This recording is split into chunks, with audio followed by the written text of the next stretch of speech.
आज की सबसे बड़ी खबर आ रही है, let's laugh guys, no we don't.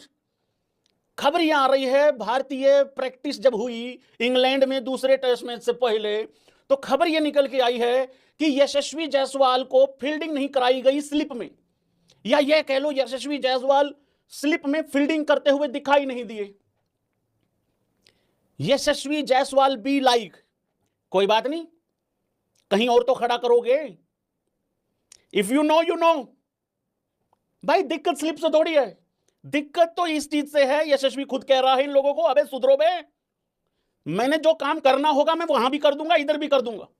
तो भाई ये वाली बात है, बाकी बल्लेबाज बहुत बड़ा है, टेंशन वेंशन कोई लेनी नहीं भाई लोगों।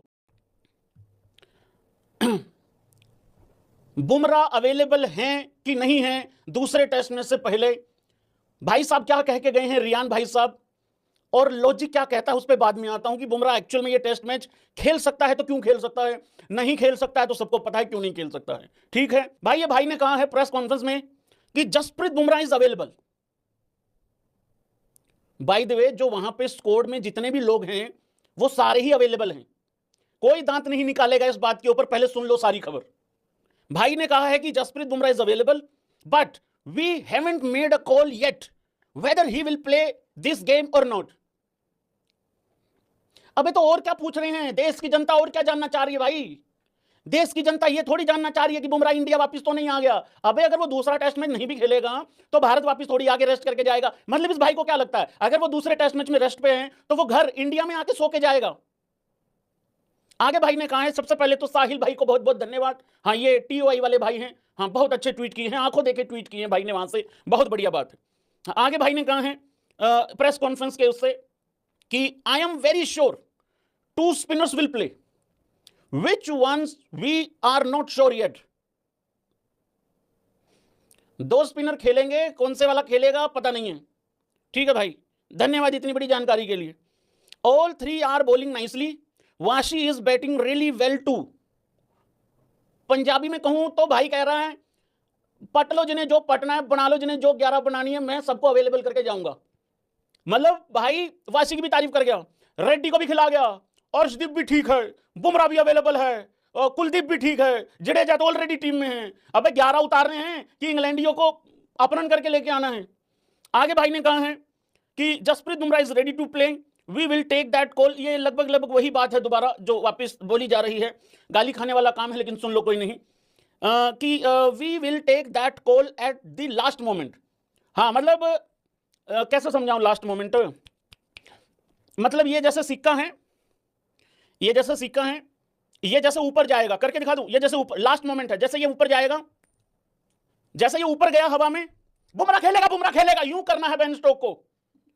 जैसे ही शुभमन गिल ने मान लो सिक्का ऊपर उछाला या फिर बेन स्टोक ने ऊपर उछाला, जैसे ही हवा में गया, खेलेगा बुमराह खेलेगा, यूं करना है भाई लोगों।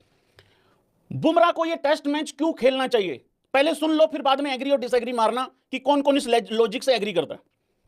देखो भाई, हम खेलने वाले हैं एजबस्टन में, नंबर 1 पॉइंट। दूसरा पॉइंट यह है कि वहां हम आज तक जीते नहीं हैं। तीसरा सबसे बड़ा कारण है कि हम एक मैच ऑलरेडी पिल चुके हैं। अगर हम दूसरा भी पिल गए तो फिर तीसरे मैच से अवेलेबल होके और उसमें अपना जान प्राण लगा के इंग्लैंड को इंग्लैंड की धरती पे 3 मैच लगातार हराना, ये फिर नेक्स्ट टू इम्पॉसिबल टाइप की फीलिंग, मतलब एक सिचुएशन क्रिएट हो जाएगी। चौथा सबसे बड़ा कारण यह है खेला जा सकता है क्योंकि रेस्ट बीच में एक और दूसरे टेस्ट मैच के बीच में ठीक ठाक था। बाय द वे, हम विदाउट बुमराह भी जीत सकते हैं। ये वाली फीलिंग क्यों नहीं आगे, मतलब हम ये वाली फील हम क्यों नहीं कर पा रहे, इसको महसूस क्यों नहीं कर पा रहे। विदाउट बुमराह हम हारेंगे ही हारेंगे, ऐसा क्यों मान के चलते हैं। अबे विद बुमराह भी तो हार गए ना पहला मैच, हो सकता है विदाउट बुमराह ही जीत जाए दूसरा टेस्ट मैच। देखो पहले, सबसे पहले तो 11 एक बारी इंग्लैंडियों की देख लेते हैं क्या है क्या नहीं है। ठीक है, 11 अनाउंस कर दी है इंग्लैंडियों ने।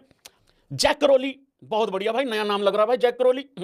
बेन डकेट, क्या बात है भाई, कौन है ये लड़का, इसको तो खैर हम नहीं भूल सकते। ओली पोप है भाई तीसरे नंबर पे, फिर भाई जो रूट है, हैरी ब्रूक है भाई 6 नंबर पे, बेन स्टोक कैप्टन है भाई, फिर है भाई जेमी स्मिथ, क्रिस वोक्स है भाई, कार्स है भाई, जोश टंग है, और शोएब बाबा अपना बशीर है भाई। तो बेसिकली इसको ऐसा भी बोल सकते थे कि अनचेंज्ड है, लेकिन माहौल बनता है थोड़ा सा, मामला अच्छा लगता है ऐसा बोलने में। हाँ, तो पहले सुन लो आराम से पहले कि क्या क्या 11 खेल सकती है।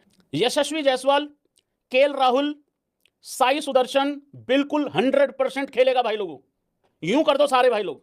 ऋषभ पंत, और करुण नायर भी 500% खेलना चाहिए है। ऐसा हो ही नहीं सकता। 8 साल के बाद उसको चांस दिया है और तुम अब उसको बाहर कर रहे हो। और नंबर 7 पे जडेजा, कहने का मतलब एक है माहौल बना रहा था 7 प्लेयर वही खेलेंगे। 8वें नंबर पे खेलेगा वाशिंगटन सुंदर। फिर अगर बुमराह हुआ अवेलेबल तो जाहिर सी बात है बुमराह खेल ही जाएगा भाई लोगों। अगर बुमराह नहीं हुआ तो सीधा आकाशदीप ने तो खेलना ही खेलना है। लेकिन मुझे ऐसा लगता है अगर बुमराह अवेलेबल भी है तो भी बुमराह, सिराज और आकाशदीप के साथ जाना चाहिए भाई लोगों, ऐसा मुझे लगता है। अभी फिलहाल मुझे यह लगता है कि जो 11 खेलेगी वो ये खेलेगी। दोबारा रिपीट कर देता हूं, जायसवाल, राहुल, साई, गिल, पंत, करुण नायर, जडेजा, वाशिंगटन सुंदर, बुमराह, सिराज और आकाशदीप। और अगर बुमराह नहीं हुआ, सिराज, आकाशदीप और प्रसिद्ध कृष्णा ये खेलेंगे और ये अर्शदीप को खिलाएंगे ही नहीं।